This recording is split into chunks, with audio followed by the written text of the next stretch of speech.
2 weeks into Trump's second government shutdown, and thousands of federal employees are still without pay.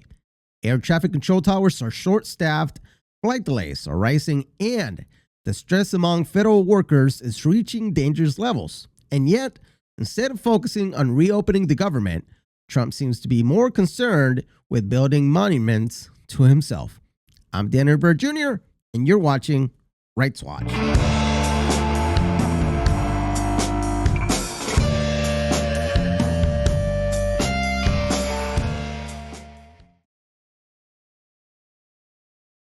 Hello again, everyone, and welcome back to the show. I hope you've had a great week. I know that I have with the coming of my newborn baby, so I am quite happy and quite stressed at the same time, but that's normal. So thank you all for watching again. Before we begin the show, I want to remind everyone to please make sure to subscribe to our channel. We are building a platform for the working class of America. We're putting the people above parties, so please, if you enjoy this type of content, make sure to support us by sharing, liking, and subscribing. It's free, and it really helps us to keep going. All right. Well, it's been 2 weeks since Trump's second government shutdown began, and the damage is piling up. Thousands of federal employees are still working without pay. Last week, we talked about the staffing shortages in our air traffic control towers. And if you thought things were getting any better, they are not. Air traffic controllers are still facing rising stress and financial insecurity. So let's go into this article from Reuters and see what they are saying. U.S. air safety at risk with traffic controllers as pawns in shutdown, officials say. Now, this is something I've been saying since the beginning of this shutdown. Our government employees are being held hostages as political pawns for this government shutdown. So this article reads that more than 13,000 U.S. air traffic controllers are facing rising stress and financial insecurity after Tuesday's disbursement of what will be their last paycheck during the government shutdown, posing potential risks for air travel, the head of an employee union said. Transportation Secretary Sean Duffy said last week that staffing issues among air traffic controllers were to blame for 53% of flight delays since the shutdown. Now, in its 14th day, that was a couple of days ago, compared with 5% in normal times. So, Transportation Secretary Sean Duffy is admitting in this article that the staffing shortages amongst the air traffic controllers has risen significantly since the start of this government shutdown. And this is being a big concern for the status of our skies, the status of our air, the security of our airlines and the people that are flying in them. And this is because, unfortunately, government shutdowns have a big effect, not only in the pockets of the people that work for you, but it has a big and giant effect on their psychological portion as well. It takes a big toll on their emotional health, because when you're dealing with people that are worried about their paychecks, that are worried about not being able to pay for even for gas to get to work, I mean, it starts to take a toll on your mental health. And in a lot of cases, mental health is proven to even take a big effect on your taking a big effect on your physical health as well. So, unfortunately, this government shutdown is causing delays in our airports and it is because of the staffing issues. All right. And I know we talked about this last week, but I really wanted to dive in, and I just wanted to start off where we left off because it's been a week and it's still a problem. It's still an issue. It's not getting any better. People aren't getting any more hopeful since this whole thing started because they've received their last paychecks and they don't know if they're going to be able to get paid on the next payroll. So this is a big, giant issue for our air traffic controllers. And it's not just air traffic controllers, right? We're talking about the whole government employee system that everybody's being worried about whether they're going to be paid or not. But in this instance, we're talking about the security of our airports, and we're talking about how this shutdown is affecting the security of our airlines. And then it also reads down here that the shutdown introduces a whole new risk in the air traffic control system when their focus is now moved from safety and moving 45,000 planes, 3 million passengers, tons of cargo a day into, do I have to get another job? Do I have to start driving Uber on the other side? And this was said in an interview at Reagan Washington National Airport. And I believe this was Nick Daniels, the president of the National Air Traffic Controllers Association.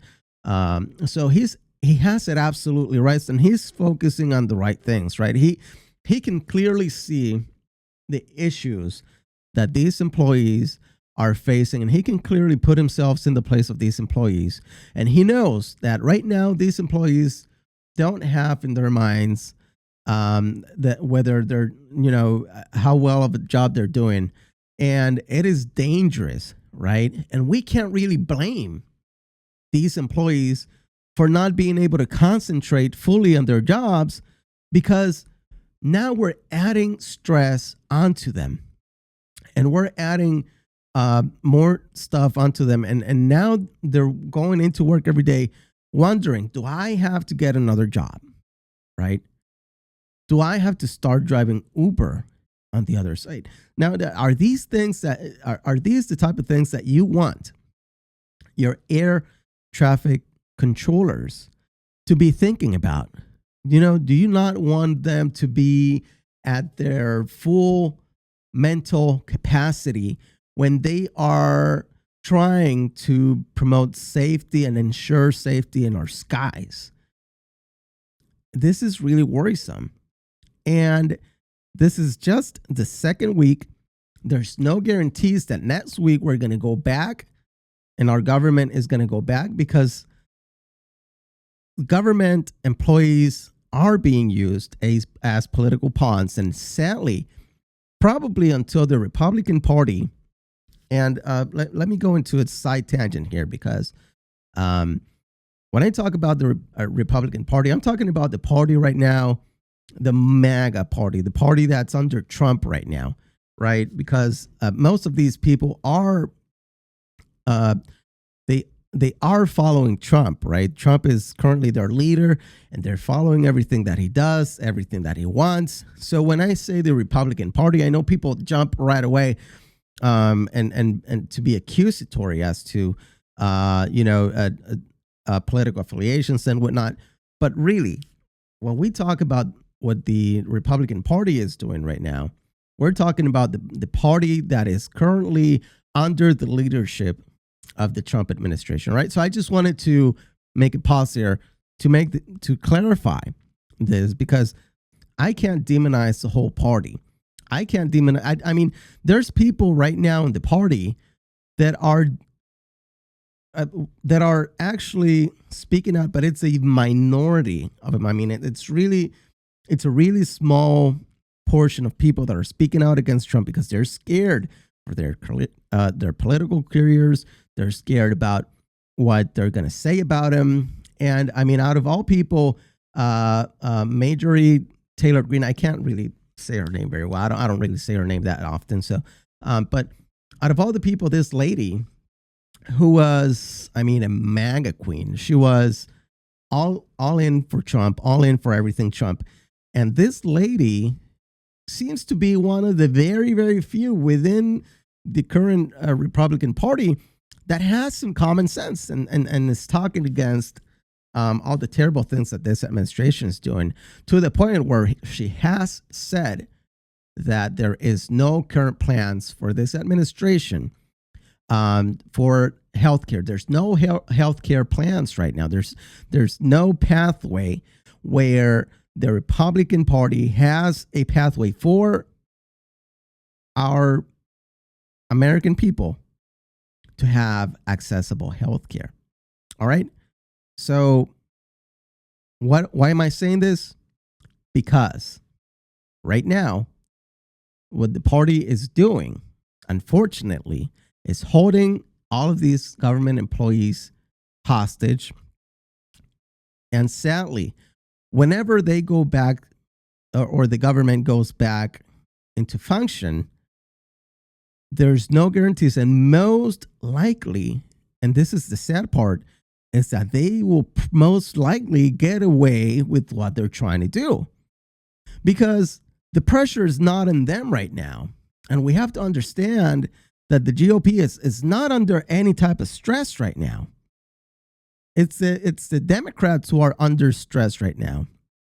It's the Democrats that are being highly demonized for the closing and shutdown on this government. And it is them who they are blaming, that are receiving all the blame for everything that's going on. And many people are being gaslighted into believing that it's the Democrats that want this government to be shut down. And at some point, we have to realize that it is nothing else other than the GOP putting pressure on the Democrats so they let go of caring about people's affordable health care. And sadly, I think one party or the other will concede. One party or the other will end up conceding on whatever it is that they're wanting to accomplish.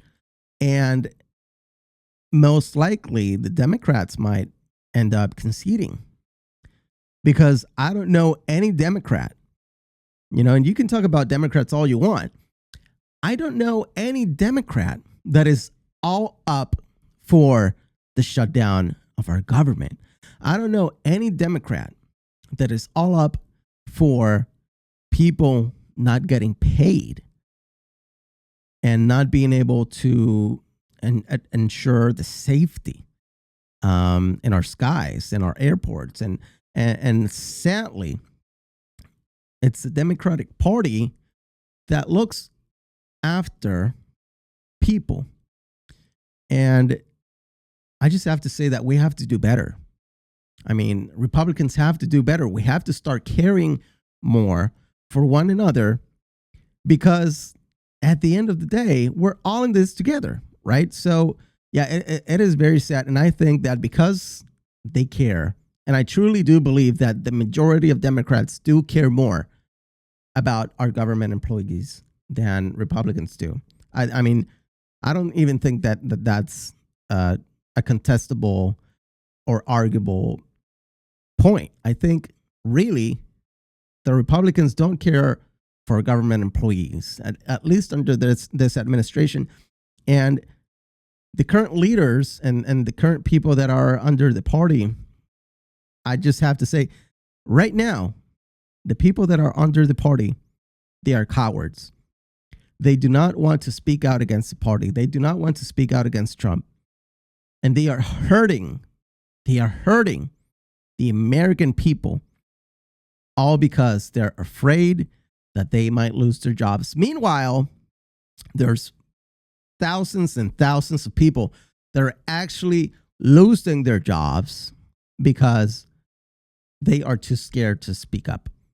So we have to think more. We have to be more compassionate. We have to think more about others. We have to think more about America. and we like to talk about America. We like to talk about other things that we think or that others think, because I don't think this, but there's a lot of points that these people point out and they repeat about how illegal immigrants take over our jobs, how and they're always seeming like they're all up for Americans to keep their jobs, for our workforce to be strong, for us to be able to have a strong economy. But at the same time, we take away the jobs of the American people. We weaken job security. I mean, what are we doing? Are we for workers or not? And if we're not for workers, what are you for? And the answer is probably the agencies that the workers work for. Okay, so it's very apparent that this administration doesn't care about the workers, doesn't care about the working people, it doesn't care about the American workforce. It cares about the bottom line. It cares about the people that are in charge, that are in power, the millionaires and billionaires that can give money and for all these different things. So it's sad that we're living on a time where the Republican Party, the party that's supposed to be for workers, that's supposed to care for one another, and we and as Republicans, there's a lot of preach about following God and making God the center of our lives and this and that, right? And I'm a Christian myself, and I highly believe these things. And at the same time, I look at what the party's doing, and I say, that's not the God that we preach. That's not the God of the Bible. That the God that's in the Bible is a God of compassion, of love, and of course, God has certain things that that there's certain rules when it comes to Christianity, when it comes to following God, that we have to follow, right? As Christians, there's rules in there, because we have to stay away from sin, right? But it doesn't have anything to do with immigrants. It doesn't have to do anything with civil rights. If anything, the Bible supports us in wanting to help others and being good Samaritans, right? So, and it supports us helping one another. But I think there's a stronger biblical message when it comes to supporting those that don't look like us, that are not from the places that we're at, that are at a disadvantage, right? And I'm not talking about supporting illegal immigration. That's not what I'm talking about. What I'm trying to say and what I'm trying to convey is that if we preach the Bible, and if we preach love and we preach respect and all these different things, we have to live by it. And right now, this administration is not living what it's been preaching, right? So, all right, I went into a little tangent there on this topic, which it wasn't really part of the show today. Nevertheless, I think it's important that we recognize we're not living by the word that we preach, okay? All right. Well, while we have thousands of American workers, thousands of government employees that are not getting paid, that are still working, well, everybody else is worrying about the safety of the airline passengers and the well-being of the federal workforce. You know what Trump is worried about? He's worried about raising a monument to his favorite narcissistic figure, himself. Any of the three sizes, which is right here. I don't know if you can see it. So that's Lady Liberty. We're going to build a room that's going to be able to hold literally the inauguration if we want. All of the glass on the sides is bulletproof. It's 999 people it can hold. So if we figure we have 125 people in here approximately now, which I've never seen before. I've always heard it's less than 100. But it's amazing when you have too many people, you can fit them in. You know, you can always fit a few more people in. So what you're watching is Trump during a fundraiser event where, so they're raising money. Trump is trying to raise money for the construction of a ballroom in the White House, right? So this ballroom is gonna essentially take about $200 million. And according to Trump and according to Carolyn Levitt, if we can believe anything that they say, according to them, this is all going to be funded by Trump and by the money that he raises. So it's going to be privately funded. So they're saying we're not even going to use government money for this. This is all going to be paid for, right? So let's be honest, all right? Let's be honest here. Firstly, why do we need a ballroom right now? I get it. Trump wants to make the White House more flashy on his eyes, right? And I'll just say this: Trump has terrible taste. I mean, he has terrible taste in decor. All he wants is everything dressed up as gold and all these old styles. I mean, he just has terrible taste in decor. Okay, so sadly, he's the one that's in charge of this ballroom project that he wants to do. And now they're talking about building a type of ark. Let me go back again to the video so you can look at it. And for those who are listening on the podcast, by the way, we are now available on Spotify and Apple Podcasts. So please make sure to look for us over there, Danny Rivera Jr., so you can listen to our show, Rights Watch, and everything else that we do here. And by the way, thank you for subscribing to our channel. All right. If you haven't done so, please make sure to do so. So for those who are watching, he's got a little ark on his hand with an angel type statue on the top. And people are calling this the Ark the Trump. All right. And there's not much information about the Ark the Trump other than he just sprung it during this fundraiser. So apparently they've raised so much money that they're going to have enough money left over to fund this thing. Now, is it really going to be completely privately funded?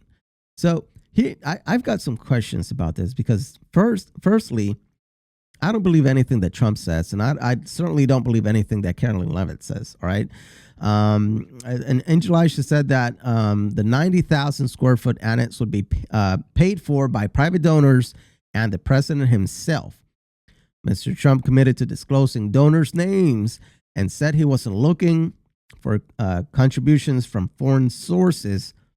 I'm paying for it, he said, predicting that the ballroom would cost, now this report says $250 million. A White House official said nearly $200 million has been pledged so far, and fundraising is ongoing. Yeah, it certainly is. So right now they are having these millionaires pledge thousands, if not millions of dollars. And I think there's reports of people pledging $5 million on there. And I guess the pledge, if you would say, would be to have their names plastered onto the walls of the White House. I mean, this is so weird. Raising money through private means, the president of the United States raising money through private means to fund for a ballroom and promising to have their names plastered in the White House. Okay, so it's kind of surreal to me, right?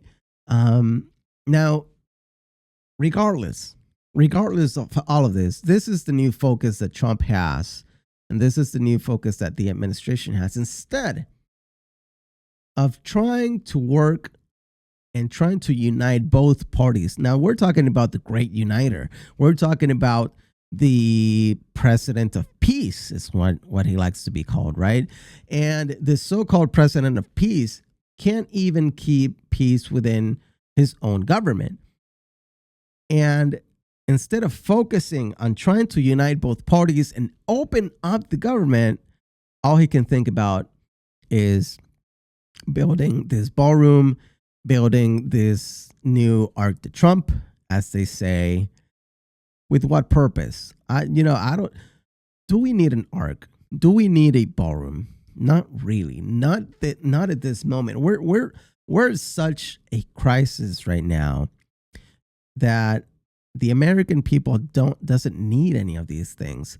And plus, it's very disingenuous to say that it's going to be paid completely. It's going to be completely paid for, because at the end of the day, who's going to pay for maintenance? All right. Are we just going to build this thing and just let it rot? Who's going to pay the electricity bill to keep it lit up? I mean, there's different costs associated with these monuments once they're raised and once they're built. And the upkeep can be quite costly. And we're talking about a president and an administration who says that they want to save money, but not really.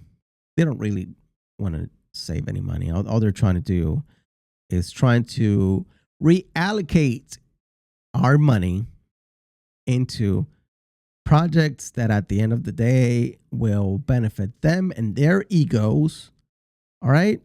So here's another thing. Here's another angle that I wanted to touch about this, is that Trump can rally millionaires together for a ballroom. All right. Think about this. He can rally millionaires together, people that may know each other, that don't necessarily have to work with each other, but he's made an effort to rally these people together and agree to pay large sums of money. So he can do this for a ballroom, and he can do this for a so-called Arc de Trump, but he can't rally Congress together to get workers paid. All right. So remember, right now, America doesn't need a ballroom. It doesn't need an arc. It needs a leader who cares about the people more than his own reflection. So while the elite are dining and laughing at their next gala, bragging on how many people they fired for fun, thousands of federal workers are going hungry, unable to buy groceries, pay for gas, and even make it to work. What a joke. What a disgrace.